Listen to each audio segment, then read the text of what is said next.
एक माँ थी, उसके एक बेटे और बेटा थे। माँ बहुत ही ज्यादा गरीब थी, वह मजदूरी करके अपना गुजारा चलाती थी। धीरे धीरे बच्चे बड़े होने लगे, बेटी शादी के योग्य होने लगी। माँ बूढ़ी हो गई थी। माँ ने बेटे से कहा, बेटा तेरी बहन बड़ी हो गई है, अतः तुम्हारे जैसा घर और वर देखकर ही उसकी शादी करना।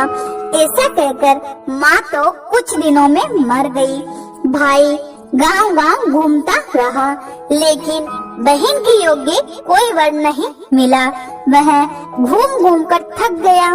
बैठे बैठे उसने सोचा कि मैं ही इससे शादी कर लूं। ऐसा सोचकर वो चुनरी और सामान लेकर आया।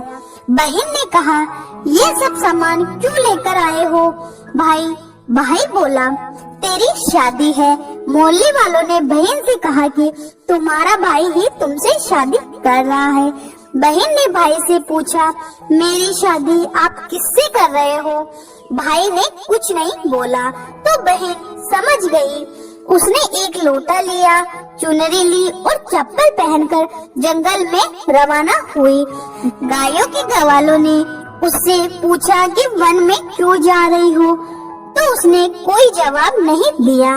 वन में जाकर धरती माता को वह पुकारने लगी और बोली, हे माँ, तू ही मेरी लाज रखना, नहीं तो अन्याय हो जाएगा।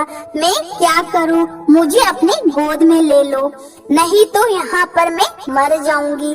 धरती माँ फटी तो बहन ने एक तरफ लोटा और चुनरी चप्पल रख दिए और वह धरती माता में जाने लगी।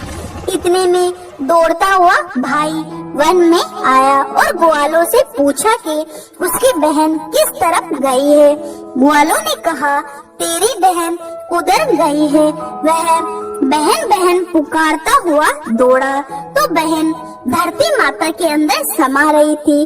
थोड़े बाल बाहर दिख रहे थे। उसने बहन के बाल मुट्ठी में पकड़कर रोने लगा। बहन तू सबके लिए धरती माता के गोद में समा रही है। मेरी तो बुद्धि भ्रष्ट हो गई थी। माँ का वचन निभाने के लिए मेरे जैसा वर कोई नहीं मिला, इसलिए ऐसा विचार आया। पर धरती माँ ने सत्य के लिए बेटी को अपने में समा लिया। जो बाल बाहर बचे थे वो दो बन गई।